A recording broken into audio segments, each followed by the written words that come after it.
అధిక బరువు అనేక సమస్యలకు కారణం. సాహితీ యోగా ఆన్లైన్ క్లాసులో జాయిన్ అవ్వండి. Welcome to Suman TV. నేను మీ Suman TV Nag. According to Vedic astrology కనుక మనం చూసుకుంటే ఎస్పెషల్లీ విమెన్ ధనస్సు రాశి వారికి 2025లో ఏ విధంగా ఉంటుంది అనేది ఈరోజు మనతో పాటు వేదిక్ ఆస్ట్రాలజర్ ఉమా గారు ఉన్నారు. వారి మాటలు తెలుసుకుందాం. Hello sir. హలో నాగరాజ్ గారు, నమస్తే. నమస్తే అండి. 2025లో కనుక మనం చూసుకుంటే వేదిక్ ఆస్ట్రాలజీ ప్రకారం విమెన్కి ధనస్సు రాశి వారికి ఎలా ఉంటుంది అండ్ వారి గుణగణాలు అసలు ఎలా ఉంటాయి? ధనస్సు రాశి అంటే మూల, పూర్వాషాఢ, ఉత్తరాషాఢ నక్షత్రము, ఈ 3 నక్షత్రాలు ధనస్సు రాశిలోకి వస్తాయండి. ఇక్కడ కొంచెం డీటెయిల్డ్గా చెప్తాను. ఈ యొక్క ధనస్సు రాశిలో జన్మించినటువంటి ఆడవాళ్ళు ఎవరైనా సరే విద్య విషయంలో ఎన్నో ఆటంకాలు వస్తాయి. ఎందుకంటే సెకండ్ హౌస్ రూల్డ్ బై శని. కానీ వీళ్ళని మాత్రం గైడ్ చేయగలిగితే వీళ్ళకి ప్రపంచ జ్ఞానం ఎక్కువ ఉంటుందండి. అంటే నార్మల్గా మనం నలుగురు మధ్యలో కూర్చొని చెప్పేది కన్నా ప్రపంచ జ్ఞానం ఎక్కువ ఉంటుంది, లౌక్యం ఎక్కువ ఉంటుంది. 10 మందితో ఎలా మాట్లాడాలో వీళ్ళకి తెలుసు. మంచి కమ్యూనికేటర్స్ అవుతారు, మంచి ట్రాన్స్లేటర్స్ అవుతారు. అంటే వాగుడు పెట్టా అంటారు చూసారంటే విపరీతంగా మాట్లాడుతూనే ఉంటారు. ఆ రకంగా వీళ్ళు మంచి టాకెటివ్స్, మాట్లాడితే ఆపరు ఇంకా. కానీ మాటల్లో కొంత సబ్జెక్ట్ ఉంటుంది. అందులో మూలా నక్షత్రంగా అయితే కాస్త ఇబ్బందికరంగా ఉంటుంది. కేతు అధిపతి అవుతాడు కాబట్టి ఎందుకు మాట్లాడుతున్నాడు రైడు, ఎందుకు మాట్లాడుతుంది ఈ అమ్మాయి అని అనుకుంటూ ఉంటారు. మాట్లాడే విధానంలో కాస్త సరిచూసుకోవాలి మూలా నక్షత్రం వాళ్ళు, ధనస్సు రాశి. ఈ ధనస్సు రాశి వాళ్ళకి లగ్న చతుర్థాధిపతి కూడా గురుడు అవుతాడు కాబట్టి వీళ్ళే బలం. వీళ్ళు కనుక ఎదగాలి అని నిర్ణయించుకుంటే వీళ్ళకున్న పట్టుదలకి ఎవరు సరిపోరండి. ఎందుకంటే లగ్న చతుర్థాధిపతి గురుడు కాబట్టి ఎవరినైనా సరే తొక్కిపెట్టి పైకి వెళ్ళగలరు. కానీ వీళ్ళకి కాన్సన్ట్రేషన్ ఉండదు. అంత పైకి వెళ్ళిపోవాలి, అంత విపరీతంగా సంపాదించేయాలి, విపరీతంగా ఏదైనా సాధించాలని ఆకాంక్ష ఏముండదు. జస్ట్ మామూలుగా ఉండాలి, తినాలి, 10 మందితో ఉండాలి. ఇప్పుడు 10 మంది కావాలని కోరుకునే రాశి ఏదైనా ఉందంటే ధనస్సు రాశి. అందులో ఎస్పెషల్గా స్త్రీలు ఇంకా నాకు ఫ్యామిలీ అటాచ్మెంట్స్, బాండింగ్స్, ఆ సొసైటీతో ఎక్కువగా నిమగ్నం అయి ఉండడము, సొసైటీ ఏమనుకుంటుంది మన గురించి, వాళ్ళకి ఎక్కువ వాల్యూ ఇవ్వడము. ఇవన్నీ ఎక్కువ ఉంటాయి బాగా. అంటే ఒక రకంగా చెప్పాలంటే సంఘ సంస్కర్తలు సంఘంతో కలిపి, సొసైటీతో కలిపి వెళ్తూ ఉంటారు ముందుకి. ఇండిపెండెంట్ నేచర్ కానీ ఉండదు. 10 మందితో ఉండాలి, అందరూ నాకు కావాలి, ఇలాంటి ఆలోచనలు చాలా ఎక్కువ ఉంటాయి. Second and third house ruled by Shani కాబట్టి విద్య విషయంలో అంత ఇంట్రెస్ట్ చూపించరు. చూపిస్తే మాత్రం ఎక్సలెంట్గా ఉంటుంది. చిన్న వయసులోనే జాబ్ వచ్చేస్తుంది వీళ్ళకి. చూపిస్తే మాత్రం చిన్న వయసులోనే జాబ్ వస్తుంది. అండ్ చెప్పాలంటే చిన్న జాబ్స్ అండి, అది కూడా. పెద్ద జాబ్స్ అంత ఇంట్రెస్ట్ చూపించాలని చెప్తున్నాను కదండి. చిన్న జాబ్స్, చిన్న సాఫ్ట్వేర్ కంపెనీ, చిన్న ఇండస్ట్రీలో, చిన్న మ్యానుఫ్యాక్చరింగ్ కంపెనీలో చిన్న ఎంప్లాయీ కింద సరిపోతుంది. వాళ్ళకి అలా ఆడుతూ పాడుతూ జీవించేద్దాం అనే ఆలోచనలు ఎక్కువ ఉంటాయి. కానీ వీళ్ళకి అదృష్టం ఎక్కువ కలిసి వస్తుంటుంది. వీళ్ళకి ఆ 10 మందితో ఉండేటువంటి సంబంధాలు, అంటే ఎలా చెప్పాలంటే పరిచయాలు, పెద్ద వ్యక్తులతో ఉండేటువంటి పరిచయాలు వీళ్ళని ఎక్కడో నుంచోబెడతాయి.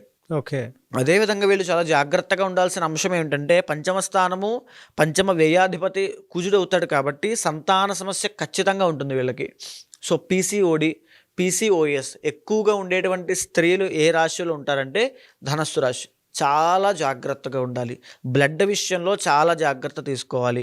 యూరినరీ ట్రాక్ ఇన్ఫెక్షన్స్ వీళ్ళకి ఎక్కువ వస్తాయి. తరువాత మగవాళ్ళకైతే ఫెర్టిలిటీ ప్రాబ్లమ్స్ వస్తాయి. కానీ వీళ్ళకి స్త్రీలు కాబట్టి ఇప్పుడు చెప్పిన PCOS అవ్వచ్చు, యూరినరీ ట్రాక్ ఇన్ఫెక్షన్స్ అవ్వచ్చు, మెన్స్ట్రల్ ప్రాబ్లమ్స్ అవ్వచ్చు.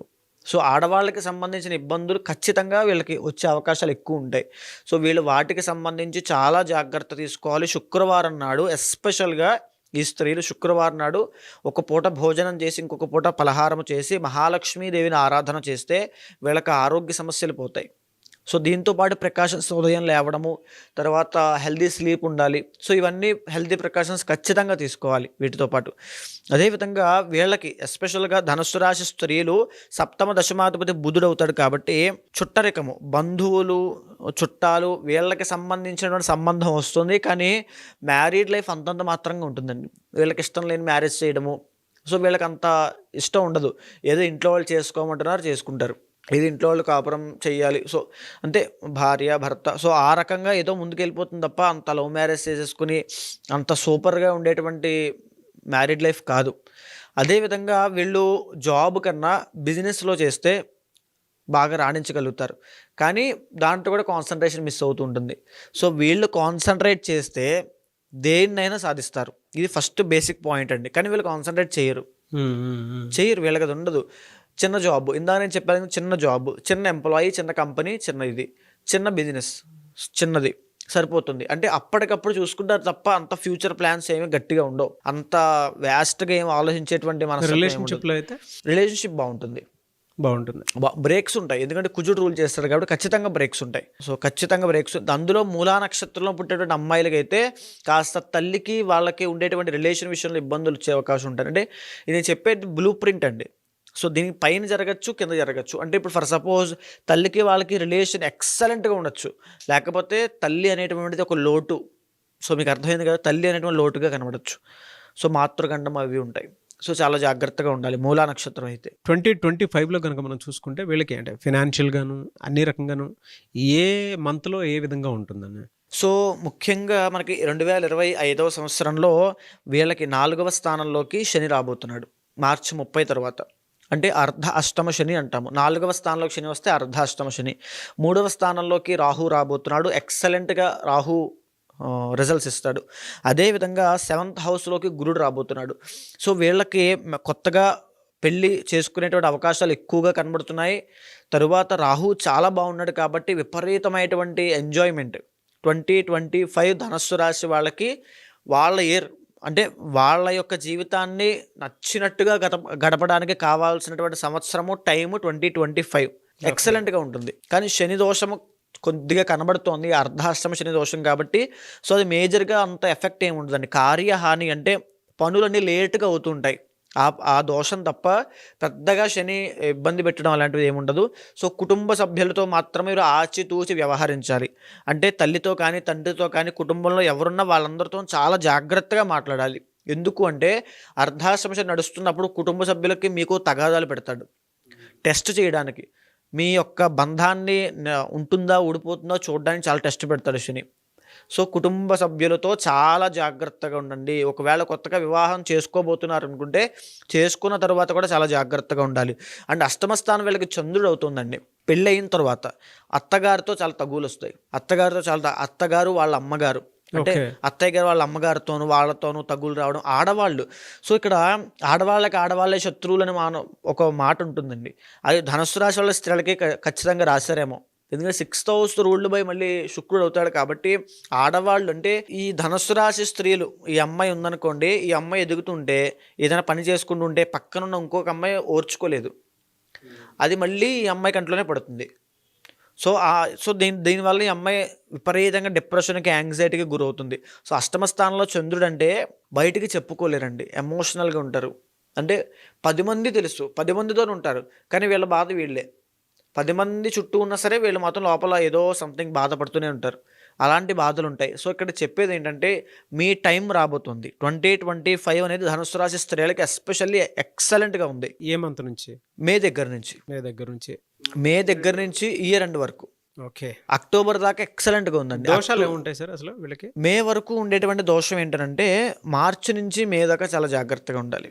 ఓకే, మార్చి 30 దగ్గర నుంచి మే 15వ తారీఖు దాకా మీరు తీసుకునే నిర్ణయాలు అవి మీ జీవితాన్ని డిసైడ్ చేస్తాయి అని మీకు అనిపిస్తే తీసుకోవద్దు, అవి చాలా ఇబ్బంది పెడతాయి. మార్చ్ టు మే. అదేవిధంగా 2025 అక్టోబర్ తర్వాత వీళ్ళకి ఉదర సంబంధిత వ్యాధులు వస్తాయి. అంటే ఊపిరితిత్తులు అవ్వచ్చు, తర్వాత థ్రోట్ ప్రాబ్లమ్స్ అవ్వచ్చు, ఏదైనా అవ్వచ్చు. అక్టోబర్ తర్వాత అనారోగ్య సమస్యలు కనబడుతున్నాయి. అక్టోబర్ టు డిసెంబర్ ఖచ్చితంగా అనారోగ్య సమస్యలు వస్తాయి.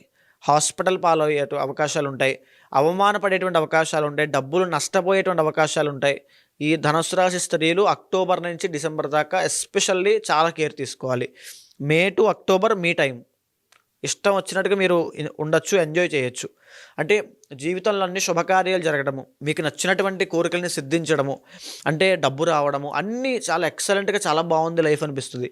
అక్టోబర్ తర్వాత మళ్ళీ కుదేలు చేసేస్తుంది. కాబట్టి ఆ టైంలో చాలా జాగ్రత్తగా. దోషాలు ఏముంటాయి సార్ జనరల్గా వీళ్ళకి? దోషాలు వచ్చేసి వీళ్ళకి ముఖ్యంగా అర్ధాష్టమ శని కాబట్టి సో చంద్రుడు బాగలేదండి. సో ఎలా అంటే సోమవారం నాడు శివాలయానికి వెళ్ళి శివుడికి ప్రతి సోమవారం శివాలయానికి వెళ్ళి ఆవు పాలతో అభిషేకం చేస్తే వీళ్ళకి ఎక్సలెంట్గా ఉంటుంది 2025లో కూడా. ఎందుకంటే చంద్రుడు బాలేదు కాబట్టి మానసిక ఒత్తిడి. ఏ వారం సార్ వీళ్ళకి? సోమవారం సోమవారం ఎక్సలెంట్గా ఉంటుంది. సో మానసిక ఒత్తిడి ఎక్కువ ఉంటుంది. చాలా ఎక్కువ ఉంటుంది. అంటే వీళ్ళు ఎవరికి చెప్పుకోలేక, అది దాన్ని వదిలేయలేక మధ్యలోనే అలా ఉంచి ఆరోగ్య సమస్యలు తెచ్చేసుకుంటారు. సో అది రాకుండా మీరు బియ్యం దానం ఇవ్వడం కానీ, లేకపోతే శివాలయంలో శివుడికి ఆవు పాలతో అభిషేకం చేయడం కానీ చేస్తే సర్వ సౌఖ్యాలు మీవే. ఫెంటాస్టిక్ అండి. ఎనీవేస్ థ్యాంక్ యూ అండి. Thank you so much Uma గారు. Thank you. నమస్తే అండి. ఎంటర్ వీడియో విన్న తర్వాత దోషాలను బట్టి మీ దగ్గర ఏదైనా పరిహారాల కోసం పూజలు చేయించుకోవాలనుకునేటువంటి వాళ్ళు ఉంటారు, వ్యక్తిగత జాతకాలు తెలుసుకోవాలి అనుకునేటువంటి వాళ్ళు ఉంటారు, మంత్ని బట్టి ఎలా ఉంటుంది ఏంటి ఇయర్ మొత్తం ఎలా ఉంటుంది తెలుసుకోవాలి అనుకునేటువంటి వాళ్ళు ఉంటారు, పేరును బట్టి లేదంటే కొంచెం ఎలాగో పెళ్లిళ్ళ సీజన్ వస్తుంది దానికి సంబంధించినటువంటి వాటి విషయాల్లో కూడా మీ దగ్గర వేదిక్ ఆస్ట్రాలజీ త్రూ వెళ్ళాలి అనుకునేటువంటి వాళ్ళు చాలా మంది ఉంటారు. ఎలా అప్రోచ్ అవ్వాలి? మీరు వాళ్ళకి టైం ఇస్తారా? తప్పకుండా అండి.